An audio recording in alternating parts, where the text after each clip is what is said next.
Hello learners, कैसे हैं आप सब? स्वागत है आपका अपनी चैनल एग्रीटेक में। तो जैसा कि आप जानते हैं, आज इन्वायरमेंटल साइंस ख़त्म हो चुका था। तो आज हम चालू कर रहे हैं डिज़ास्टर मैनेजमेंट, जिसका लेक्चर 1 हम देखेंगे। तो डिज़ास्टर मैनेजमेंट में पहले लेक्चर एजेंडे के द्वारा क्या है। तो सबसे पहले हम देखेंगे कि डिज़ास्टर बेसिकली होता क्या है। सो हम डिज़ास्टर में क्या देख रहे हैं, introduction and types of disaster देखेंगे। देन हम देखेंगे कि ग्लोबल वार्मिंग क्या होती है। चलिए देखते हैं। अगर डिजास्टर से देखें तो it is defined as the geographical process and it is an event concentrated in time and space which a society or subdivision of a society undergoes, serve danger and cause loss of its member and physical property. Basically आप भी जानते होंगे कि disaster एक ऐसी घटना बोल सकते हैं, या ऐसी वो है जो जिससे हमको, ह्यूमन्स को भी अफ़ेक्ट होता है, हमारी फ़िज़िकल प्रॉपर्टीज़ को भी अफ़ेक्ट होता है एंड बहुत सारे फैक्टर्स होते हैं। तो ये एक ऐसी जियोग्राफ़िकल प्रोसेस बोलते हैं, या ऐसा इवेंट होता है जो कि एक कंसंट्रेटेड टाइम में और एक स्पेस में होता है, जहाँ पे जो सोसाइटी होती है और उसका जो सब डिवीज़न होता है, वो एक डेंजर में चला जाता है, जो कि हमें मेंबर का लॉस भी कर देता है, मतलब हमारे मेंबर्स के भी लॉस होते हैं और साथ ही साथ हमारी फिज़िकल प्रॉपर्टी भी खराब होती है। अगर हम नेक्स्ट देखें तो हमारा आता है टाइप्स ऑफ डिज़ास्टर्स। तो पहला होता है नेचुरल डिज़ास्टर्स, मतलब हम डिज़ास्टर को किस क्लासिफ़ाई कर सकते हैं। पहला है नेचुरल डिज़ास्टर्स।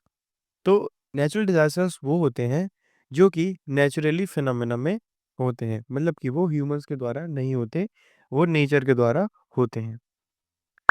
दूसरा आता है मैन मेड डिज़ास्टर्स, मतलब कि जो हमारे द्वारा होता है, मतलब कि ह्यूमंस के द्वारा होता है। उन डिज़ास्टर्स को मैन मेड डिज़ास्टर्स बोलते हैं।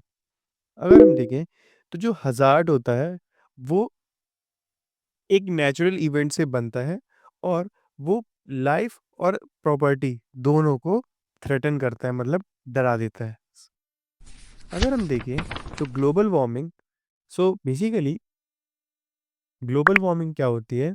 तो ग्लोबल वार्मिंग एक ऐसा लॉन्ग टर्म होता है जो कि अर्थ एवरेज के सरफेस टेम्परेचर को बहुत लंबे टाइम तक बढ़ा देता है, जो कि हमारे ह्यूमंस की एक्टिविटी के द्वारा होती है, और जिससे ग्रीन हाउस इफ़ेक्ट, जिसको जीएच-जीएस बोलते हैं, वो बढ़ जाता है, जिसके कारण ग्लोबल वार्मिंग बढ़ती है। एंड जैसे कि ग्रीन हाउस इफ़ेक्ट में अगर आप देखें तो कार्बन डाइऑक्साइड, जिसको CO2 बोलते हैं, मीथेन CH4 और नाइट्रस ऑक्साइड N2O, ये सब के कारण ग्लोबल वार्मिंग में ग्रीन हाउस का इफ़ेक्ट बढ़ जाता है। तो जो वार्मिंग होती है, वो एक सिग्निफिकेंट क्लाइमेट में होती है, मतलब एक परफेक्ट क्लाइमेट होता है उसका, जिसको हमारा वार्मिंग ख़राब करता है। और जो एनवायरमेंटल होता है, मतलब एनवायरमेंटल चेंजेस होते हैं, जैसे कि बिना मौसम बरसात, ठंड के मौसम में भी गर्मी होना, ये सब एक ग्लोबल वार्मिंग के ही चलते होता है। एंड ये हमें, हमारी हेल्थ को भी बहुत ज़्यादा नुकसान पहुँचाता है। सो आज के लिए बस इतना ही। एंड फिर अगर हम देखें कि कॉज़ क्या होती हैं इसकी, तो कॉजेज़ में आएँगे तो पहला आता है बर्निंग फॉसल फ्यूल्स, मतलब कि अगर हम देखें कि ग्लोबल वार्मिंग किन वजह से होती है, तो पहला है, हम में फॉसल फ्यूल्स जब जलाते हैं, जैसे कि कोल, ऑयल, गैस, तो वो CO2 का जो लेवल होता है वो बढ़ा देता है। सो नेक्स्ट है डिफ़ॉरेस्टेशन। तो जब हम डिफ़ॉरेस्टेशन करते हैं तो जो कार्बन एब्ज़ॉर्प्शन होता है वो कम हो जाता है एनवायरनमेंट में, क्योंकि जो पेड़-पौधे रहते हैं, वो जब कार्बन जलता है तो उनको अब्ज़ॉर्ब करने में बहुत मदद करते हैं। Next agriculture and industry. तो जो मीथेन होता है CH4, वो लाइवस्टॉक और नाइट्रस ऑक्साइड फर्टिलाइज़र्स में काम आता है, जिससे ये ग्लोबल वार्मिंग की वजह से खराब होते हैं। अगर हम इसके इफ़ेक्ट्स देखें तो पहला है राइज़िंग टेम्परेचर, मतलब कि ग्लोबल वार्मिंग होने से क्या-क्या नुकसान होते हैं। तो टेम्परेचर बहुत ज़्यादा बढ़ जाता है, हीट वेव्स बहुत ज़्यादा आती हैं, कई जगह दरार आ जाती है, ड्रॉट्स पड़ जाते हैं, सूखा पड़ जाता है। एंड जंगलों में कई बार आग भी लग जाती है। फिर होता है melting ice and rising of sea level.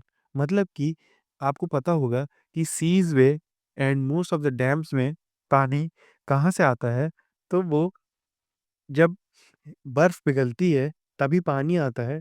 And जब बहुत ज़्यादा गर्मी होगी तो बर्फ बहुत जल्दी पिघलेगी और वो जो सी लेवल होगा वो बहुत ज़्यादा बढ़ जाएगा, जो कि फ्लडिंग का रिस्क बहुत ज़्यादा इंक्रीज कर देगा।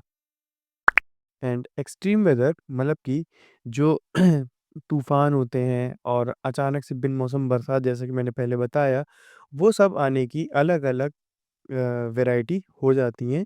एंड होने लगता है ये सब कि जब ग्लोबल वार्मिंग होती है तो हमें पता नहीं रहता कि मौसम कैसा होने वाला है, कब क्या हो जाए, सो etcetera.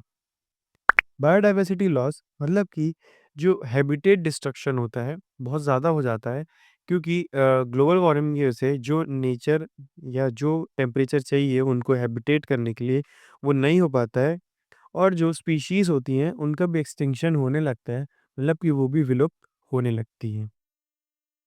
And health and economic impacts जो कि मैंने बताया आपको, तो जैसा कि हम देख पा रहे हैं कि अगर हम ग्लोबल वार्मिंग होगी तो हमारी फसलें भी खराब होंगी। अगर हमारे उनको सही से क्लाइमेट नहीं मिला, सही टेम्परेचर नहीं मिला, तो हमें फूड की शॉर्टेज भी हो सकती है। एंड अलग अलग बीमारियां होती हैं। और अगर हम देखें तो हमारे जो इंफ्रास्ट्रक्चर होते हैं वो भी खराब होते हैं। सो आज के लिए बस इतना ही। Thanks for watching learners. I hope आपको डिज़ास्टर मैनेजमेंट का पहला चैप्टर अच्छा लगा होगा। आज इंट्रोडक्शन में हमने टाइड्स और ग्लोबल वार्मिंग देखा। सो आई होप आपको ये भी समझ में आया होगा। नहीं समझ में आया तो आप कमेंट में बताइए। एंड आपको कौन सा पार्ट अच्छा लगा ये भी कमेंट में बताइए। एंड वीडियो पसंद आई तो वीडियो को लाइक करें, चैनल को सब्सक्राइब करें। मैं मिलता हूँ आपसे नेक्स्ट वीडियो में, तब तक के लिए गुड लक।